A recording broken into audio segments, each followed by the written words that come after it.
Gauss eleme metodu eşelon matrix özellikleriyle tamamen aynıdır.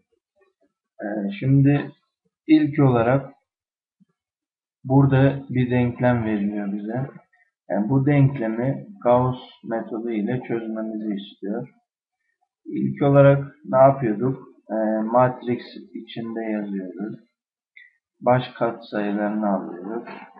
1, eksi 2, 3, 2, 1, 10. Burayı yazıyoruz. 2, eksi 4, 8, 3, 10, 7.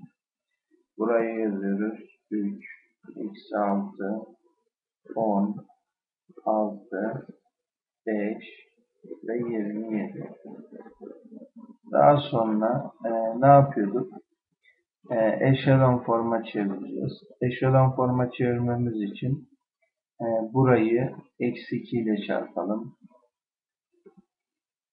İlk satırı eksi 2 ile çarpıyoruz. Ne olur? İlk satır aynı.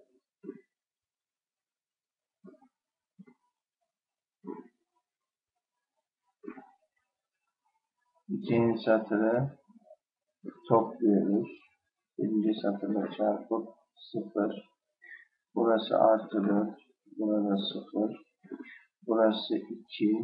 Burası eksi 1. Burası 8. Burası eksi 13. Daha sonra ne oluyor?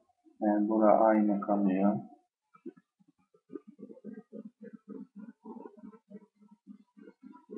Aynı şekilde aşağıyı sıfırlıyoruz. Aşağıyla eksi 3 ile çarpıyoruz. Birinci satır aynı.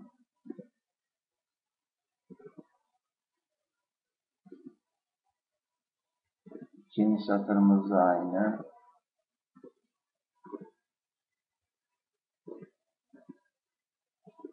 Üçüncü satırımızı toplayarak yazdığımızda burası 0, burası 0, burası 1, burası 0, burası 2, burası eksi 3 oluyor. Daha sonra ne yapıyoruz? Burayı biri yukarı alalım. Swap yapalım. Swap yapıyoruz. Yani yer değiştiriyoruz.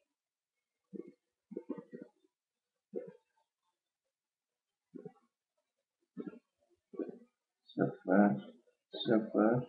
Bunu üçüncü satır, ikinci satıra alıyoruz. 1, 0, 2, eksi 3. Şurada tabi bir de 2 değerimiz var. Unutmuşuz yazmayı. İkinci satırda üçüncü satıra atıyoruz.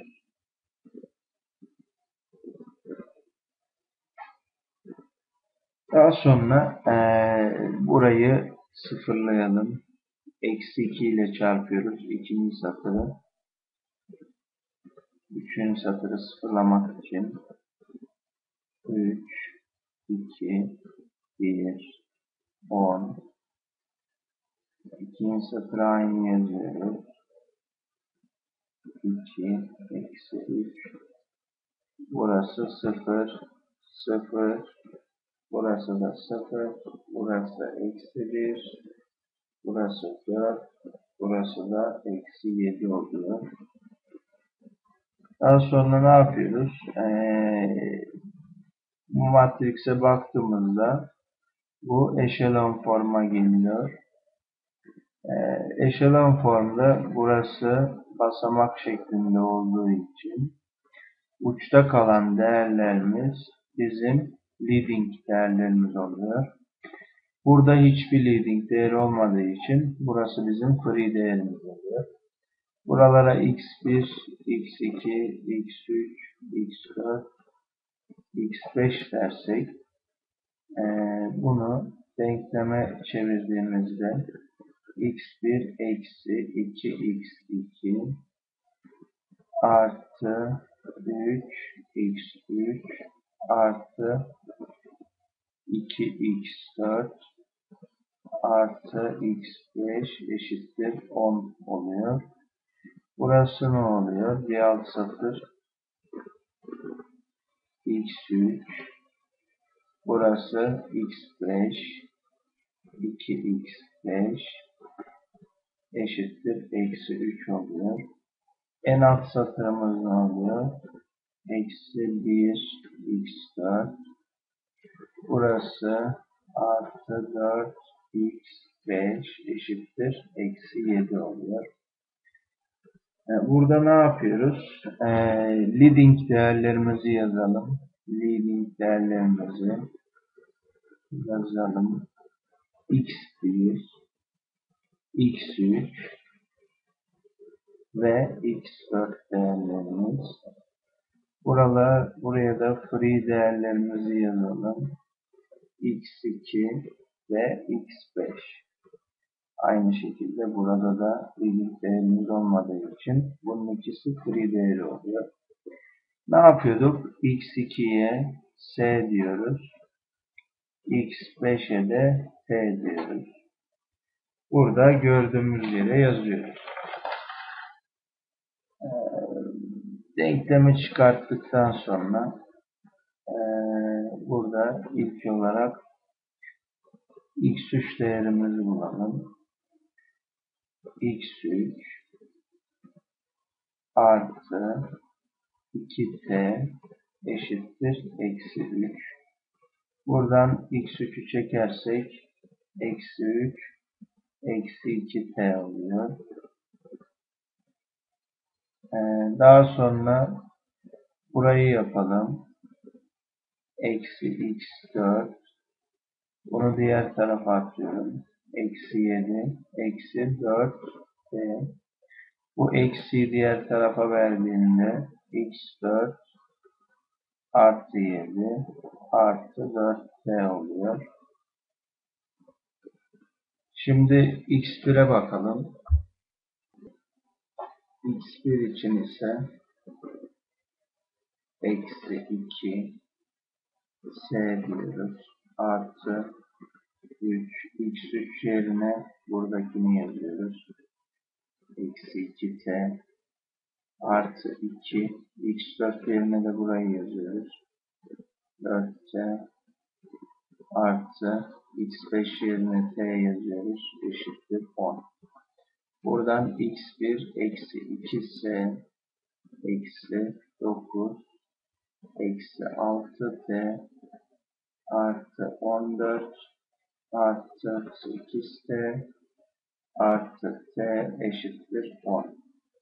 Buradan x1 diyoruz. Eksi 2s 9 14 daha artı 5. Burada eksi 6 artı 9t daha artı 3t eşittir 10 diyoruz. x1'i yalnız bırakalım. 10. 10'dan 5 çıktı. Burada 5 artı 2s eksi 3t. Bu da bizim x1 değerimiz oluyor. Daha sonra ne yapıyorduk? S için 0, t için de 1 değerini giriyoruz. Bu tabi x2 oluyor. Bu da x5. x4'ü bulalım. x4'ün yerine koyduğumuzda 7 artı 4 oluyor. Buradan da bize x4 11 cevabını veriyor. x3 yerine koyduğumuzda ise eksi 3 eksi 2 oluyor. Buradan bize eksi 5 cevabı geliyor. x1 yerine koyalım. 5 artı burada s yerine 0 yazıyoruz. Burada da t yerine 1 yazıyoruz. x1 değerimizde bizim 2 cevabı çıkıyor. Daha sonra hepsini beraber yazdığımızda sonucu bulmuş oluyoruz.